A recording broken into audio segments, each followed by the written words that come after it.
Baik, bismillahirrahmanirrahim. Assalamualaikum warahmatullahi wabarakatuh. Welcome back to my channel. Selamat sore Bapak Ibu ya. Pada video kali ini kembali lagi kami akan berbagi sebuah video informasi terkait P3K Guru tahun 2022. Yang mana di sini kami akan menyajikan informasi terkait 3 kategori pelamar prioritas 1 ya. P3K diarahkan sistem ya, diarahkan sistem SSCASN memilih formasi di sekolah induk dan potensi lolos. Ini bagi yang ada penguncian formasi Bapak Ibu ya. Di sini ada 3 kategori pelamar prioritas 1. P3K diarahkan sistem SSCASN BKN memilih formasi sekolah induk dan potensi lolos. Oke, ini informasi yang cukup menarik ya. Sebelum kita lanjut, bagi rekan-rekan guru yang baru menemukan channel ini, silakan tekan tombol subscribe dan aktifkan lonceng notifikasi agar setiap hari Bapak Ibu bisa mendapatkan informasi-informasi terbaru dari kami. Baik, di sini kita tanpa panjang lebar lagi Bapak Ibu ya, kita langsung saja to the point ke informasinya terkait 3 kategori pelamar prioritas. Nah, di sini 3 kategori guru honorer diarahkan sistem SSCASN memilih formasi sekolah induk dan langsung lolos. Wow, ini mantap sekali judulnya Bapak Ibu ya. Pasti ramai ini. Nah, di sini kita lihat bahwasanya yang pertama itu adalah guru honorer ya, guru honorer. Nah, dalam hal ini guru honorer negeri ya, guru honorer negeri ataupun swasta ya, misalkan memiliki formasi, misalkan mengunci formasi di sekolah induk ya, itu tidak menutup kemungkinan. Kemudian THK 2 yang lolos passing grade yang di sekolah induknya terdapat formasi linear. Nah, ceritanya ini adalah guru honorer ya. Saya bilang guru honorer berarti dalam hal ini guru honorer negeri dan juga guru honorer swasta dan THK 2 Bapak Ibu ya, yang mana di sekolah induknya itu terdapat formasi linear ya. Oke, terdapat formasi linear dengan ketentuannya Bapak Ibu ya. Ada ketentuannya. Ketentuannya adalah jumlah kuota ya. Maksudnya ini ada jumlah formasi yang disediakan di sekolah itu ya. Jumlah kuota sama dengan atau lebih banyak dari guru induk atau pelamar P3K. Nah, bagaimana Bapak Ibu ya? Kayaknya Bapak Ibu sudah paham maksud dari poin pertama ini tentang kategori yang pertama. Jadi ceritanya begini ya.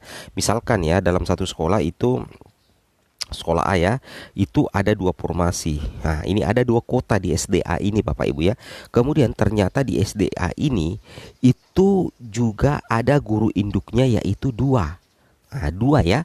Berarti berimbang 2 kota di sekolah A, 2 guru induk. Berarti secara otomatis kedua guru induk ini itu akan menjadi pengunci formasi Bapak Ibu ya. Itu akan menjadi pengunci formasi di sekolah A. Ini kalau posisinya seperti ini, itu langsung linear. Bukan, sorry ya, itu langsung nantinya mengunci formasi.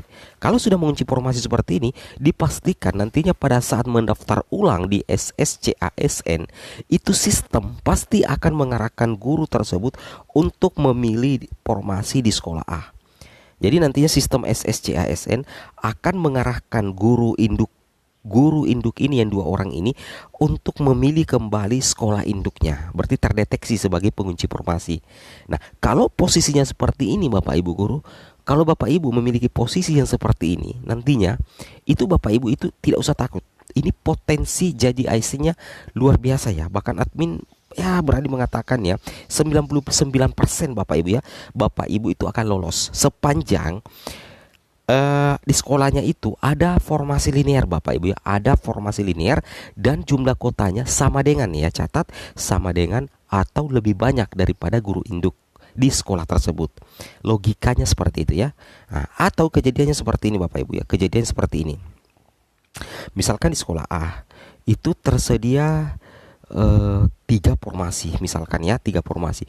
Kemudian guru induknya cuma 1. Nah, jadi secara otomatis 1 formasi ini akan dikunci oleh guru induk. 2 formasi ini bisa diisi oleh pelamar dari sekolah lain. Kan seperti itu ya. Nah, bisa dilamar ya, bisa dilamar dari sekolah lain. Logikanya seperti itu Bapak Ibu ya. Jadi tetap mengunci formasi. Intinya kota sama dengan atau lebih banyak daripada jumlah formasi. Itu dipastikan Bapak Ibu ya, akan diarahkan sistem untuk memilih sekolah induknya kembali dan potensi besar lolos. Yes, kita lanjut di yang kedua. Yang kedua Bapak Ibu adalah pelamar prioritas. Diperhatikan di sini, pelamar prioritas yang memilih urutan kategori prioritas penempatan terbaik diarahkan sistem SSCASN memilih formasi di sekolah yang diarahkan. Nah, ini juga masih berkaitan dengan sekolah induk ya. Kita tidak usah jauh-jauh dulu di sekolah lain, di sekolah sendiri saja. Maksudnya mungkin banyak yang bingung ya, bagaimana maksudnya itu Bang? Yang poin kedua ini, pelamar prioritas yang memiliki urutan kategori prioritas penempatan terbaik. Maksudnya bukan penempatan terbaik ya. Di sini kategori prioritas terbaik ya. Diarahkan sistem SSCSN memilih formasi di sekolah yang diarahkan.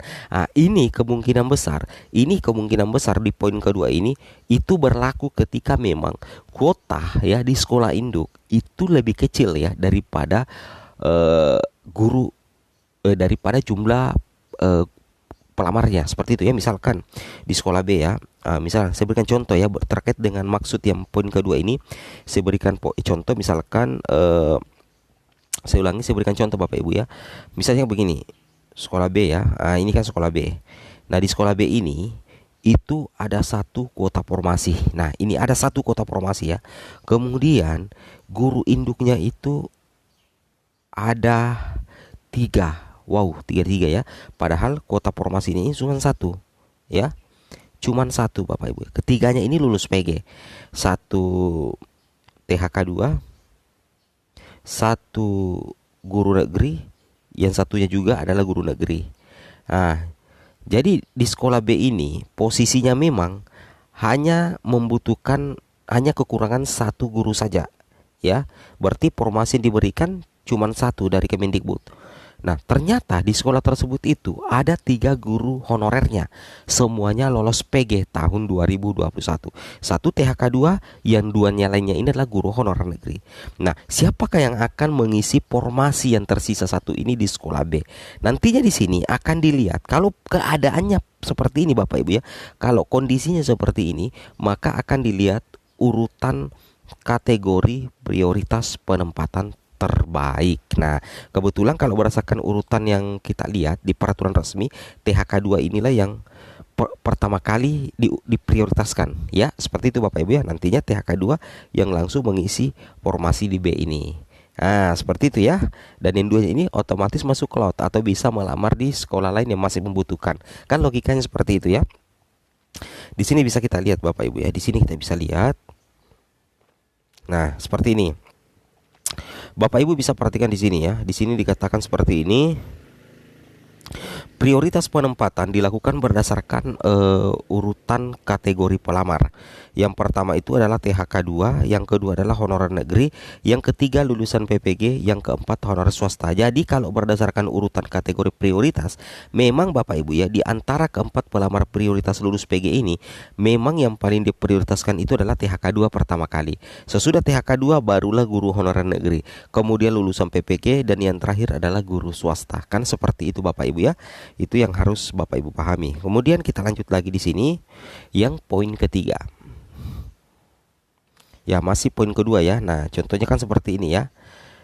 Di sini sudah ada ya, hanya satu formasi yang tersedia. Ada 2 guru induk lolos PG-nya. Nah, salah satunya masuk cloud. Nah, sedangkan yang mengisi formasi lulus PG dengan peringkat terbaik. Apakah itu berdasarkan urutan kategori atau apakah itu berdasarkan nilai? Kan seperti itu logikanya Bapak Ibu ya. Nah, kemudian kita lanjut lagi ke poin berikutnya.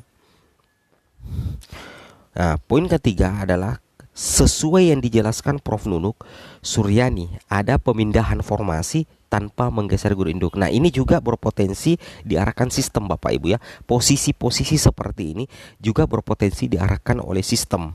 Nah, seperti yang pernah dipaparkan langsung oleh Prof. Nunuk ya. Bagaimana bagannya di sini kita bisa cek ya. Nah, di sini kita bisa cek bagannya, posisinya seperti ini. Nah, bagannya seperti ini. Misalkan ya, di sekolah B itu dengan sekolah C masing-masing ada guru honorer induknya. Dan di sekolah B dan di sekolah C masih kekurangan formasi ya, Artinya masih membutuhkan guru ya, minimal ya kita katakan masih membutuhkan guru, masih kekurang guru lah di sekolah B dengan sekolah C. Dan kebetulan ada guru induk lolos PG-nya, tetapi ternyata tidak ada kuota formasi di sekolah B dan C tersebut. Nah, sedangkan di tempat lain di sekolah A itu ada 2 formasi yang tersedia. Nah, 2 formasi yang tersedia dan ada 2 guru honorer induknya. Kebetulan kedua guru honorer induk ini itu tidak lolos PG, berarti tidak berhak untuk mengisi formasi di sekolah A dan B dulu. Nah, jadi yang diprioritaskan dulu ada yang lolos PG. Nantinya menurut aturan itu tidak ada lagi geser menggeser. Nantinya formasi yang ada di sekolah A itu akan dipindahkan ke sekolah B. Dan kenapa dipindahkan ke sekolah B? Karena di sekolah B memang kekurangan guru. Nah, nantinya guru lolos PG yang ada di sekolah B itu akan melamar di sekolahnya sendiri. Seperti halnya juga di sekolah C. Nantinya satu formasi lain dari sekolah A itu akan dipindahkan ke sekolah C karena masih kurang guru, dan guru PG-nya akan tetap mendaftar di sekolah C tanpa harus menggeser guru induk yang ada di sekolah A. Logikanya seperti itu ya, yang pernah dipaparkan oleh Ibu Nunuk. Nah, posisi seperti ini juga berpotensi nantinya diarahkan oleh sistem SSCASN Bapak Ibu ya. Jadi kita tunggu saja juknis resmi terbaru terkait pendaftaran P3K Guru tahun 2022 dari tim Panselnas. Baik, mungkin cukup sampai di sini informasinya. Assalamualaikum warahmatullahi wabarakatuh.